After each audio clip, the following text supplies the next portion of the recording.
네, 산업경영공학과 품질검사 과목 품질경영 파트 3 품질 비용과 표준화에 대한 강의를 시작하도록 하겠습니다. 이제 학기 말이 다가오고 있네요. 그죠? 네. 그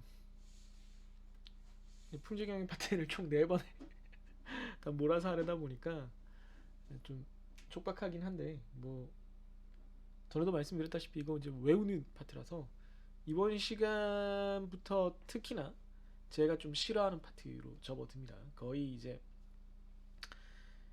제가 그 논리적인 설명을 거의 할 수 없는 외워야 되는 것들이 상당히 많은 표준에 규정, 그러니까 우리나라 법령 규정에 준하는 내용인데 완전히 이제 법령 기준에 준하게 나오지도 않더라고요. 기출 문제를 보니까 좀 패턴이 있어서 이게 법령이 개정되거나 이러면은 그거에 준해서 다시 출제를 하시는 거지. 이게 좀 헷갈려요. 이제 과거 기출 문제밖에 없으니까. 그러니까 개정이 된다기보다 이제 그 표현하는 스타일이 우선은 네, 제가 최신 법령을 제가 참고한 거랑 그다음 그냥 교재 등에 있는 거랑 또 다른 교재에 있는 거랑 이렇게 종합해서 그 품질 비용이나 표준화에 대해서 강의를 하도록 하겠습니다. 뭐 예전에도 뭐 몇 번 말을 했었던 것 같은데 학생들한테 저는 조용한 데서 일을 못 해요. 그러니까 제 연구실에 혼자 있는 거는 좋아하는데 조용하게는 일을 안 하고 항상 이제 뭔가 그 백색 소음에 준한 뭐 음악을 틀어놓는다던가 아니면 음, 재밌는 유튜브 주로 예능 그 요즘 러닝맨이나 유퀴즈나 아니면 옛날 무한도전 같은 것들을 이제 틀어놓고 이렇게 보는 편인데 그렇게 함으로써 좀 스트레스가 줄어든다 그래야 되나요? 네. 물론 물론 이제 완전히 집중해서 100의 속도로 이렇게 달리면은 예, 1시간이면 끝날 수도 있지만 좀 스트레스를 덜 받으면서 한 6, 70으로 달리는 걸 선호하는 편이에요. 뭐 그렇다고 막 완전히 느슨해진다는 건 아니지만 뭐 아무튼 그렇습니다. 요는 그런데 뭐냐면은 어, 교수님도 저렇게 하니까 나도 저렇게 해도 되겠다. 뭐 이건 개인 차가 있는 거고 일단 첫 번째로. 두 번째는 그걸 틀어놓더라도 일은 해야 돼요. 틀어놓고 그것만 보고 있으면 안 되는 거예요. 네. 그게 익숙해지고 그걸 이제 자기 습관으로 만드는 데는 약간 좀 시간이 필요합니다. 저는 그 습관이 아마 한 10년 전쯤에 완전히 10년 전보단 좀 뒤군요. 한 7년 전쯤에 완전히 자리를 잡은 것 같은데요. 네.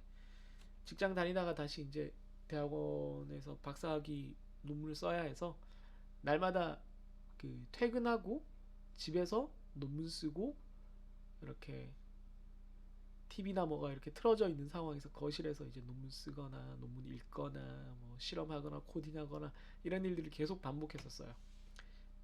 뭐 5시, 6시에 퇴근하면 일찍 퇴근했으니까 그러면 논문 보고 읽고 쓰고 코딩하고 때로는 뭐 강의를 추가로 하는 경우도 있는데 그런 경우에는 뭐 강의도 하고 뭐 이런 일들을 계속 반복하는 시간들을 가졌었기 때문에 네. 그게 이제 좀 그때 인이 박힌 것 같아요. 정말 해야 되는 것들이 눈앞에 닥쳐져 있었기 때문에 굉장히 재밌는 걸 보다가도 한숨 크게 쉬고 또 이렇게 집중해서 하는. 네. 여러분들도 만약 그런 습관을 들일 수 있으면 되게 좋긴 해요. 스트레스를 살짝씩 늦출 수 있으니까. 그런데 기본적으로는 여러분 나이 때는 저도 그랬고 잘 안 되니까 아주 집중될 수 있는 환경을 갖추는 것도 좋을 것 같아요. 그냥 백색 소음 정도, 카페에서 사람들이 떠드는 소리 같은 것 정도를 기준으로 공부하는 환경을 만드는 게 좀 더 쉽지 않나 그렇게 생각합니다. 저도 어, 지금도 그렇고 카페에서 공부하는 거 좋아했었고요. 예전에 뭐 요즘은 어떤지 모르겠는데 예전에 그 일부러 다른 그 교수님이나 박사님들이랑 모임을 강남이나 서울 광화문에서 하려고 한 적이 있어요. 그러면 그냥 왠지 설레는 느낌이 있잖아요. 뭐 대전 시내만 나가도 그렇고 서울 시내는 더 그럴 거고 이렇게 바쁘게 지나가는 사람들의 멋진 모습을 보면서 저 사람들은 어떤 생각을 하고 있을까라는 생각을 하면서 나도 저렇게 좀 뭔가 자기 일에 몰두하는 멋진 사회인이 돼야지라는 생각을 하면서 광화문 카페 2층에서 막 논문을 읽으면서 광화문 사거리 이순신 동상 앞을 막 지나가는 사람들을 바라보면서 세종문화회관 쪽으로 막 뛰어 올라가는 예술의 예술적 취향을 가진 멋진 직장인들의 모습 막 이런 것 혼자서 막 상상의 나래를 펼치는 거죠. 온갖 종류의 드라마들이 눈앞에서 이렇게 교차되는 것 같은 그런 느낌을 받으면서 왠지 그거에 좀 설레는 그런 심장박동이 약간 빨라진 상태로 제 일을 하는 게 뭔가 동기부여랄까 기분이 좋아진달까 뭐 허세죠 허세. 근데 인생의 허세나 허영이나 그런 자기만족 같은 것들은 좀 필요해요. 네. 학기가 다 끝나니까 이제 겨울이 될 거고 여러분들 크리스마스가 다가오는데 뭐 거기에 무슨 실질적인 어떤 가치가 있는 건 아니지 않습니까? 네, 너무 쓸데없는 얘기를 많이 했습니다. 네, 아무튼 그런데 그게 자기 인생을 행복하게 만든다면 뭐 사치스러울 필요는 없고 거기서 자기의 인생을 즐겁게 만들고 자기가 꼭 해야 되는 공부나 일에 스트레스를 줄여줄 수 있는 방법을 찾으려는 노력은 좋은 거라고 생각합니다. 네, 쓸데없는 얘기 많이 했고요. 품질 비용과 표준화 강의 시작하겠습니다. 우선 품질 비용부터 보죠. 네. 퀄리티 코스트는 이제 품질과 관련돼서 많은 이제 앞에서 논의들이 있었는데 뭐 품질을 가장 기초적으로 통계적 품질 관리 수준으로 완전 통계적 숫자로 다루는 것에서부터 이제 점점 발전을 해서 TQC, TQM으로 가서 전략적인 품질 경영 수준으로 올라가면은 어떤 숫자에 의해서 움직인다기보다는 전사적으로 우리가 더 나은 품질을 갖추는 것이 우리 회사의 전략, 경영 전략이 돼야 된다. 우리가 가지는 제품이나 우리가 제공하는 제품이나 서비스가 높은 품질을 가진다는 것 자체가 강점, 전략이 돼야 된다. 특화가 돼야 된다. 뭐 이런 얘기를 하게 되는데 어, 그 그런 의사결정과 여기서 품질 비용이라는 다시 숫자 얘기가 나오는 것이 서로 좀 상반되지 않았나? 흐름이 좀 반대로 가는 거 아니냐? 이렇게 생각을 할 수가 있어요, 여러분들이.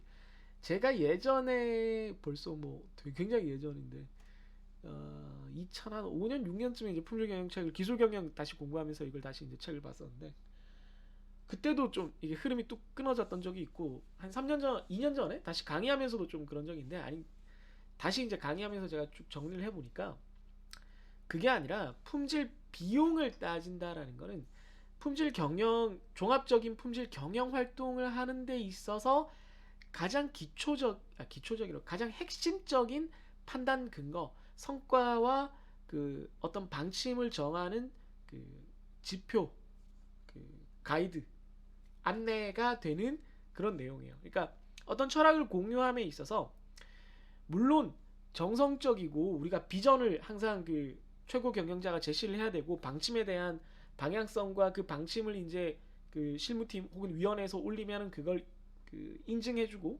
승인해주고 그걸 모든 전 직원들에게 이렇게 퍼뜨리는 의무가 있지만 위에 경영진들이 동시에 그런 일들이 전달되고 그것이 어떤 성과로 이어져서 우리가 이러한 결과물을 만들어내고 있다라는 거를 모두가 공유하고 이해하고 판단할 때는 뭐가 근거가 돼야 되냐면 어떤 숫자가 필요하다는 거죠. 그래서 이건 QC랑은 좀 다른 의미예요. 숫자요. 품질을 우리가 고객이 원하는 고객의 요구 조건, 고객의 만족을 충족시키는 품질을 우리가 달성을 하는데 그렇게 품질을 달성하는 데 있어서 뭔가 노력이 들어간다는 거예요. 유형적이든 무형적이든 노력이 들어가는데 그 노력의 총합이 결국은 비용일 거란 말이죠. 사람이 일을 하건 뭐 더 많은 것이 뭐가 들어가건 그 구조를 한번 살펴보자는 겁니다. 그러니까 우리가 성과 대비 성과는 당연히 날 거고 그 성과 대비 무엇인가가 투입돼야 되는데 그 투입이 품질을 올리기 위한 것이면은 그것을 다 돈으로 환산해서 품질 비용으로 한번 따져보자 이렇게 생각을 할 수가 있겠습니다. 그래서 여러 가지로 정의를 하는데 보통 파이겐바움의 정의를 많이 써요. 설계 품질의 실현. 설계 품질을 우리가 앞에서 뭐라고 했냐면은 고객의 요구 조건을 어떤 우리가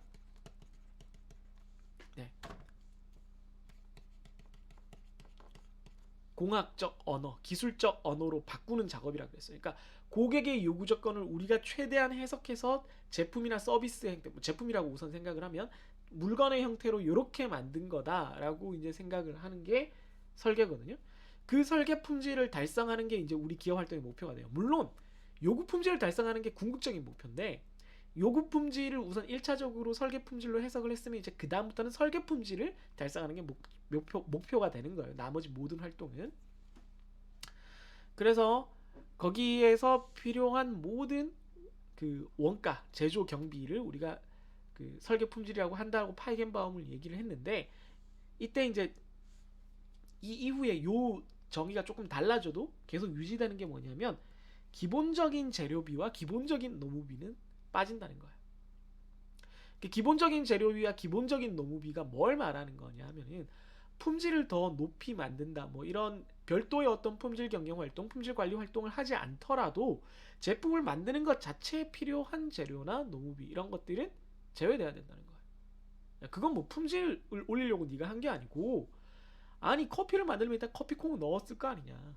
커피를 만들려면 일단 사람이 이렇게 커피는 따랐을 거 아니냐. 그거는 뭐 따질 게 아니고 그거 외에 어떤 것들이 들어갔을 때 그걸 이제 우리가 품질 비용으로 생각을 하자는 거죠. 그래서 이걸 좀 나눠서 봤을 때 크게 이제 세 가지로 보는데 예방 비용, 평가 비용, 실패 비용. 그러니까 예방 prevention, appraisal, 그다음에 failure 이렇게 세 가지로 봐요. PAF로 보는데 특히나 요 앞 그 예방 비용에 대해서 이제 조금 이따가 살펴보시면 예방 비용은 제조 경비를 넘어서는 내용이에요. 제조가 아니라 제조 단계 이전도 다 포함합니다. 뭐 설계를 한다든가 뭐 이런 것들이 다 포함이 돼요. 그래서 적합 비용 P와 A, 부적합 비용 F로 나누는데 무슨 말이냐면 부적합 비용 F부터 설명을 하면은 만약에 어떤 제품이 품질이 낮아서 부적합한 수준이 됐다. 그러면 그것 때문에 발생하는 비용이 실패 비용이라는 거예요. 그러니까 실패했을 때 고객이 불만을 갖거나 고객이 우리한테 따지러 오거나 고객에게 피해를 입혀서 그걸 보상해야 되거나 그래서 발생하는 비용이 품질 때문에 발생하는 비용이니까 부적합 비용이에요. 그럼 품질이 나빠져서 생기는 비용이지 품질을 올리려고 발생하는 비용이 아니잖아요. 그러니까 그 나빠진 품질 일단 메꿔야 될 거 아니에요. 안 메꾼다면 우리는 뭐 그냥 아무것 경영 활동을 할 수 없는 거니까. 그래서 일정 수준의 품질을 결과적으로 달성하게 되는 거죠. 뭐 리콜을 해주건 교환을 해주건 수리를 해주건. 그래서 부적합 비용이라고 failure 실패 비용 쪽을 부적합 비용이라고 부르고 앞쪽 예방 비용과 평가 비용은 적합한 품질을 만들기 위해서 들어가는 비용이라서 적합 비용이라고 부릅니다. 그러니까 적합한 품질이 계속 유지되더라도 필요한 비용. 저쪽은 부적합할 때만 발생하는 비용. 이렇게 나눠서 볼 수가 있겠습니다.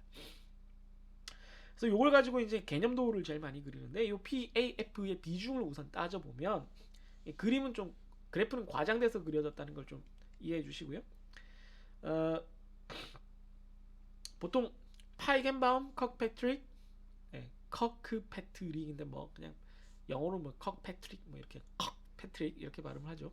컥패트릭 그리고 주란이 요 세 가지 비용의 적절한 비율에 대해서 보통 얘기를 해요. 적절한 비율 혹은 현실적으로 좋은 품질을 달성하기 위해서 필요한 그런 비율을 따져 본다면 파이겐바움 얘기로는 5대 25대 70 그리고 커크패트릭 얘기로는 10대 25대 65 그 주란으로 넘어가면 주란 쪽은 이게 이 정도 이 정도 비율로 비용이 투자돼서 품질을 달성하는 게 좋다가 아니라 일반적으로 예방 비용 1로 막을 수 있는 거를 검사 비용으로 10이 들어야 막을 수 있고 실패 비용은 100이 발생한다는 거예요. 실패 비용 100을 예방 비용 1로 우리가 대응할 수 있다. 그러니까 훨씬 효율적이다 이런 얘기를 하는 거예요.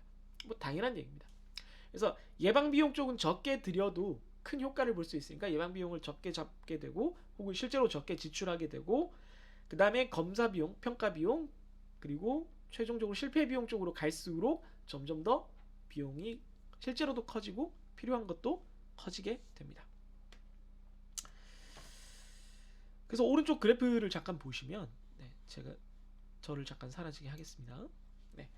품질 달성하고 싶은 품질의 수준에 따라서 더 높은 품질 수준을 달성하고 싶은 경우에 예방 비용은 점점점 올라가요. 그러니까 품질을 더 좋게 달성을 하기 위해선 설계도 더 좋아야 되고 뭐 어떤 시스템도 갖춰야 되고 되게 많은 투자가 필요해서 품질을 무작정 올리려면은 이게 엄청 많이 들어요. 근데 그게 다 갖춰진 다음에는 평가 비용이랑 실패 비용은 엄청나게 줄어들어요. 그런데 아까도 말했지만 항상 실패 비용이 더 크기 때문에 F가 좀 더 위쪽에 있는 그래프고요. 요거 세 개를 합쳐서 총 품질 비용은 이런 그래프의 형태를 띠게 되고, 그래서 요 세 개가 결합했을 때 최저점이 우리가 목표하는 품질이 되겠죠. 목표 혹은 최적 품질 수준이 되겠습니다.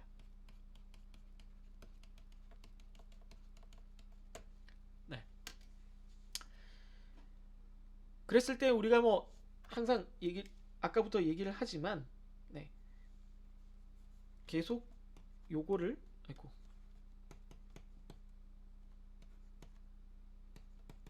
요 크기 관계를 염두에 두시면 되겠습니다.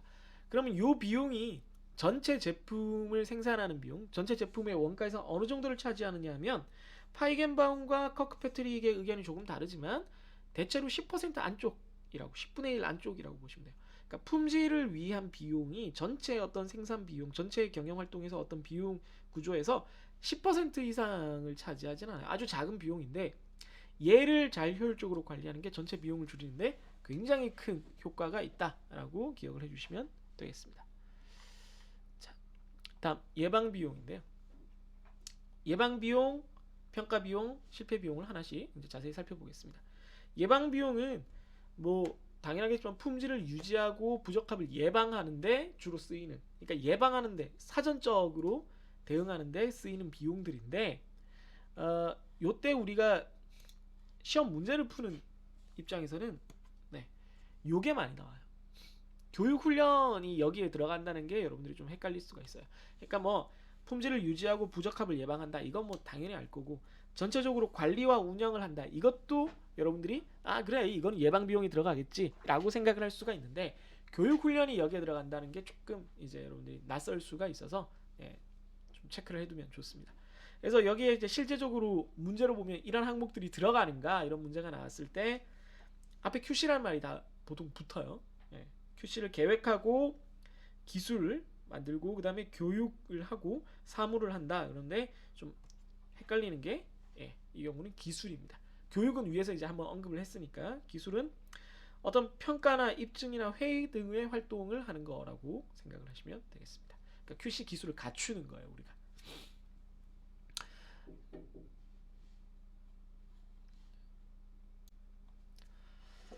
네, 예방 비용은 이 정도로 하고요.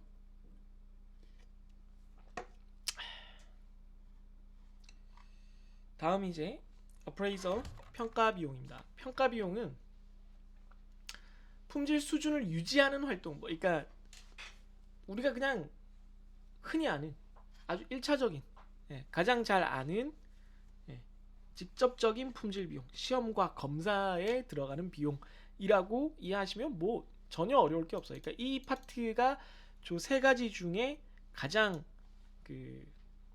여러분들이 덜 헷갈릴 수 있는 거예요. 그런데 항목 중에 조금 실제 문제로 나왔을 때 보기에서 좀 헷갈릴 수 있는 게, 이거는 내가 개념 확실히 잡고 있지 이렇게 생각을 하다가 실제로 문제를 풀 때 조금 헷갈릴 수 있는 파트가 있어서 말씀을 드리면, 뭐 수입 검사 전에도 한번 말씀드렸는데, 이때 수입은 임포트 맞는데 외국에서 물건을 수입해 오는 게 아니라 우리 회사가 있을 때 바깥에서 어떤 것들을 가져오는 걸 말해요. 원재료라든가 부품을 가져와서 우리가 조립을 한다든가 할 때 가져왔을 때 내가 이렇게 받아서 받은 거에 대한 검사를 하는 거예요. 네.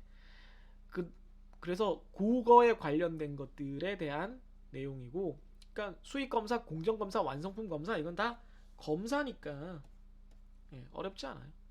그런 다음에 시험은 검사, 우리가 어떤 걸 합격 불합격 시키는 목적을 가진 것 외에 어떤 특정 목적의 시험, 그러니까 뭐 이걸 요렇게 한번 구부려 보면 어떻게 될 거냐, 이거 다음에 설계가 바뀔 건데, 아니면 뭐 고객이 혹시 이렇게 쓸 때는 이렇게 하면 어떻게 어떤 문제가 생기지는 않을 거냐, 뭐 여러 가지 어떤 특정 목적으로 추가적으로 여러 가지 몇 개 더 해보는 거예요.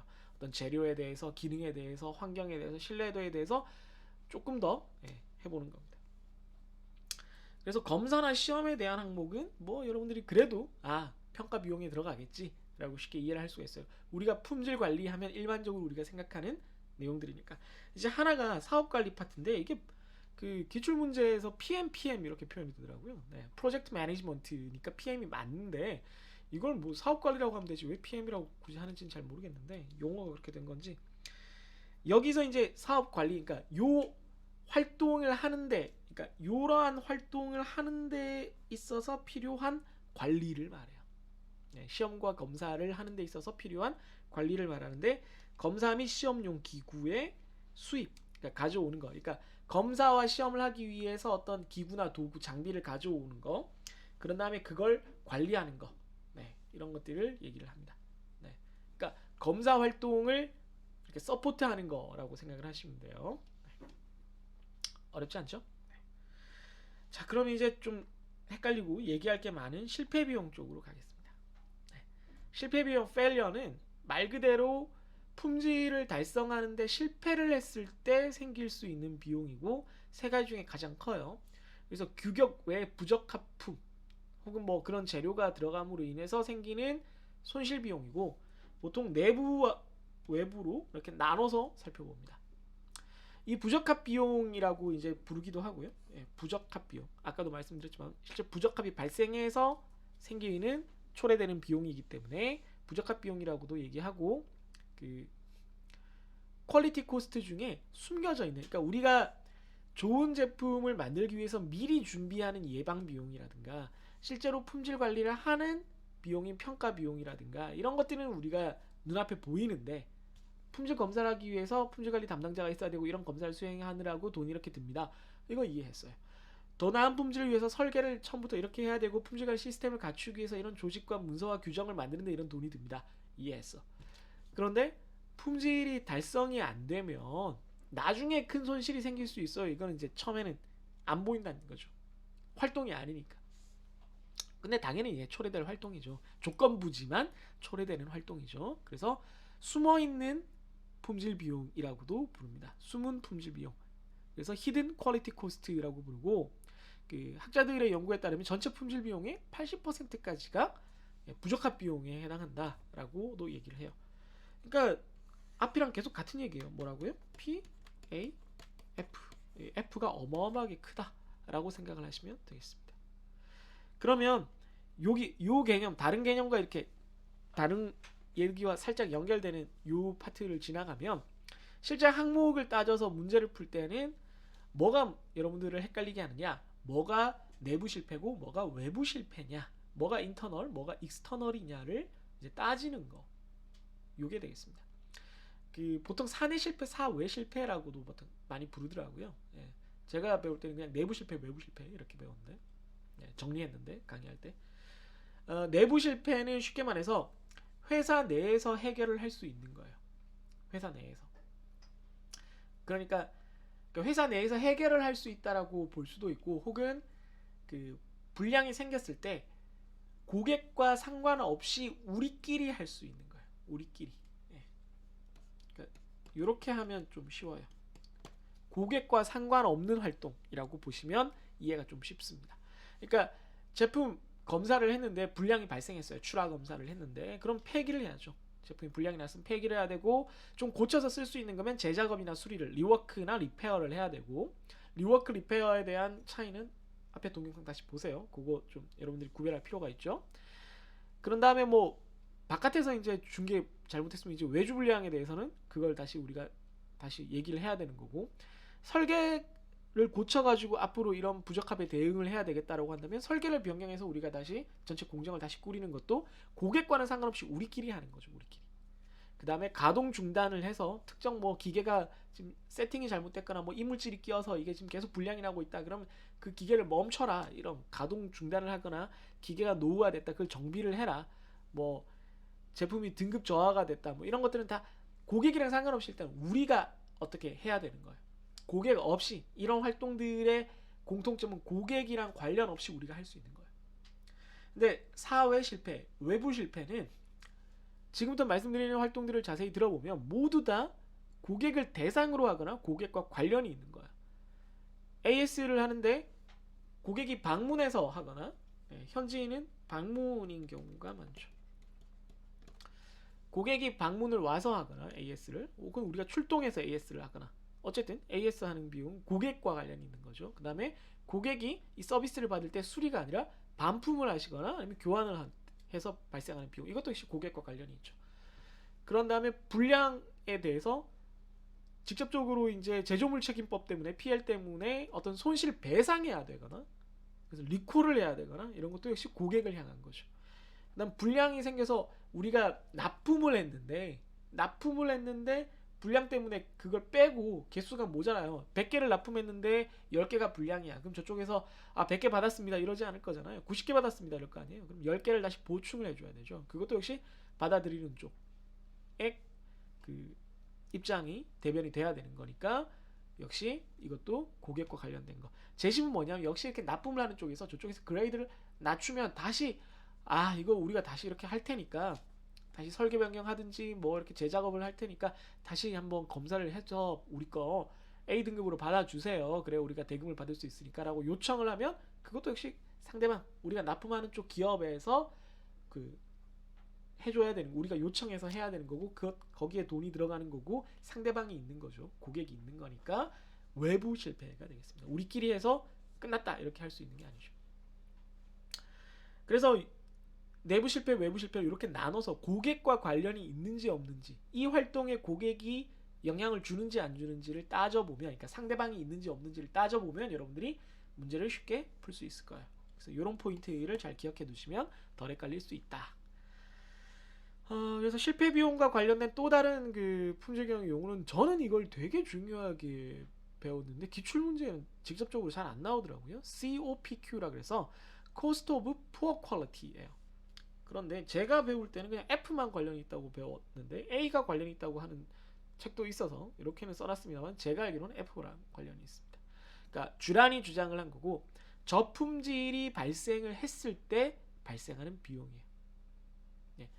품질이 낮은 제품을 우리가 생산하게 되면은 우리가 떠안아야 되는 비용이니까 전형적으로 failure, 실패 비용과 관련이 된 것입니다. 그래서 cost of poor quality에 관련된 그냥 COPQ, cost of poor quality, 저품질 비용, 말 그대로 저품질 비용이라고 이렇게 한글로 쓰거든요.